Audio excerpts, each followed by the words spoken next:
My brother went missing 30 years ago. I just found him in my basement. When someone you love just disappears, it messes with your entire life. For me, it was my 13-year-old brother, David. I loved my older brother so much. We were living in a small farm town in the Pennsylvania countryside. At that time, we were living in one of the oldest houses in town. Our house was built sometime in the late 1700s. On the night he went missing, I remember my parents weren't home that night for whatever reason, but back in the 80s, it was considered okay to leave your kids home alone. Me and my brother were both sitting on the floor in the living room, listening to the radio broadcast. My brother asked me to fill him a glass of Hawaiian punch. After I went to the kitchen and poured him a glass, he had completely vanished from the living room. I remember that exact moment as clear as day. I thought he was playing a trick on me. I played along, but when I searched every room in that damn house, not a hair was out of place. He couldn't have gone outside because I was by the front door the whole time, and the windows were sealed shut since by the previous owner. The basement door in the living room was wide open, the only place he could have gone. When I left to fill up his drink, it was shut. I was horrified at the basement as a kid because there's no electricity down there, and it literally looked like a dungeon. I yelled his name from the top of the stairs countless times, but he never answered. Even though I was 11, that basement still scared me. I remember that night sobbing uncontrollably, and when my parents finally pulled into the driveway the next morning, I was still in tears when I told them about David. Mum and Dad checked the whole house. I then told Dad about how the basement door was wide open, and when he walked down into the basement. I remember sitting on the couch next to the basement door, hoping my dad would walk back up with David, but when Dad walked up those stairs, his face had gone completely pale. In his hands were my brother's clothes from the night before. I can't describe how horrified I was. He dropped them onto the ground and walked upstairs to where Mum was. I then got on the ground and crawled toward the clothes. Exactly what my brother was wearing before he disappeared. I sorted through them. Everything he wore that night, shirt, pants, underwear, socks, everything stripped from him. I could hear my parents' voices from upstairs. My mother then came sprinting down the stairs and got on the phone with the police. My dad ran outside and into the field. When the police finally arrived, the entire police team thought he must have gone outside and got lost in the nearby forest, but I knew for a fact he was in that house. The police officers spent weeks searching the woods and fields near our house. The police checked the basement, but said there was nothing. They closed the case about a half a year later. The entire town assumed it was a kidnapping. I knew it was something to do with that basement, but I could never get myself to go down there. After his disappearance, life continued for our family. We turned David's bedroom into a guest bedroom. I hated how my parents did that. It felt like they were trying to move on. I was unable to. Losing David was a huge damper over my entire family, something that would hang over our heads our entire lives. Mom's way of coping with the grief was just erasing all memory of him. I hated her guts for that. Every time I looked at that basement door growing up, I could feel something behind it. I remember one day when I was 16, I was putting DVDs away in the living room, sitting a few feet away from that door, and I smelt something familiar. The smell was seeping through the cracks of the door. It was what my brother smelt like. I got up and nearly ripped that door off the hinges. I ran downstairs into the darkness. The entire room smelt like David's old bedroom. It was pitch black, but I knew he was in there. I started screaming his name. I screamed his name for hours until Dad finally came down. Dad couldn't smell it. He thought I was insane. I remember I couldn't talk for weeks after that.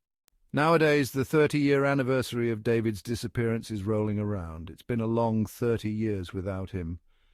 I'm now living alone, about an hour or so away from my childhood town. I had to get out of there. As soon as I turned 18, I started looking for apartments in town, and by my 20th birthday, I was out the door. My parents continued to live in that house. About 3 years ago, my mum developed stage 3 breast cancer and was forced into a group home closer to the hospital. My father was given the option to move with her and sell the home, but he decided to stay there and continue farming. My mother and father had a tough relationship ever since I left the house, so Dad didn't mind the quiet. Later on, my dad fell off his tractor and broke his knee and is now unable to walk without a cane. He then moved in with Mum, then sold me the land for free and insisted that I move back into that house. I wanted nothing to do with that house. I had to pay taxes for that house on top of my own taxes. I then allowed tenants to move in. They were a young couple, late 20s. Of course, my stubborn old man was angry with me for letting a desperate couple live in the vacant house. They've been living in that house for almost a year now, and they called me up last week complaining about a decaying smell coming from the basement. By that time, I had learned to adapt from David's death. I told them I'd check it out the next morning. That was the biggest mistake of my life. I woke up early the next morning and drove to the house. It felt odd driving back there, those fields, it all felt so familiar. I tried not to think about how scared I was of that basement growing up. Fortunately, my dad finally added electricity down in the basement. I pulled into the driveway. They were both waiting outside for me. They said it smelt like something was rotting down there. I had everything I'd be needing: asbestos masks, medical gloves, eye protection. I worked as an air duct cleaner a few years ago, so I have some background knowledge. I walked into the house and headed for the basement door. I had never seen what it actually looked like down there until now. I opened the door and could immediately smell it. Something was rotting in there. I turned on the light switch. Ahead of me was an empty room. It was small, looked to be about 15 by 10 feet big. This basement had been haunting me for all these years. Seeing it with the lights on felt off. The walls were stone except for one. One of the walls stood out. It was wood instead of stone. The smell was clearly coming from the wood. The wood was rotting. I walked over and I thought the best idea would be just to tear the whole wall down. I started tearing pieces of rotten wood off the walls. Light started to seep into the other side. There was a secret room in the basement. I stopped, and in front of me I saw what looked like human flesh. I couldn't describe how horrified I was. I would rather go to hell than relive that terrible moment. I started smashing that wall with all the force in my body until it finally gave in. The creature in front of me, just the sight of it made me want to claw my eyes out. It was in a fetal position. The skin wasn't pale, it was white, and it looked like the flesh had been melted to the bones. The fingernails and toenails stretched halfway across the room. The worst part was that it wasn't dead. It was breathing. It was alive. "David," I said in a terrified voice. It slowly lifted its head and looked at me. The face looked completely mutated, but those eyes were my brother's eyes. It tried to speak. It tried with everything in it. That thing was my brother David.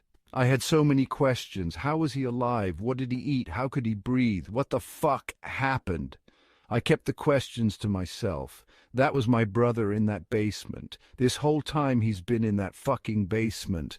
I didn't say another word to him. I ran upstairs and out to my car. I opened up my glove box and grabbed my gun. By the time I got downstairs, David had stood up, dragging his long nails behind him. "Julian," he growled. I then shot him in the head. At the top of the stairs were the tenants questioning the gunshot. They walked down the stairs to investigate. By the time I heard them scream, I was already out the door and backing out of their driveway. I didn't shoot David because I was scared of him. I shot him because of how awful the situation was. That was 2 days ago. I've been driving ever since. The only time I stopped was to fill my gas tank. I don't know where the hell I am. Last time I checked, it said I was in Kansas. I don't know what to do. Should I join David in the afterlife, or should I try to move on? The most sickening thing is not knowing what happened. What the fuck happened? I keep asking myself, what the hell happened?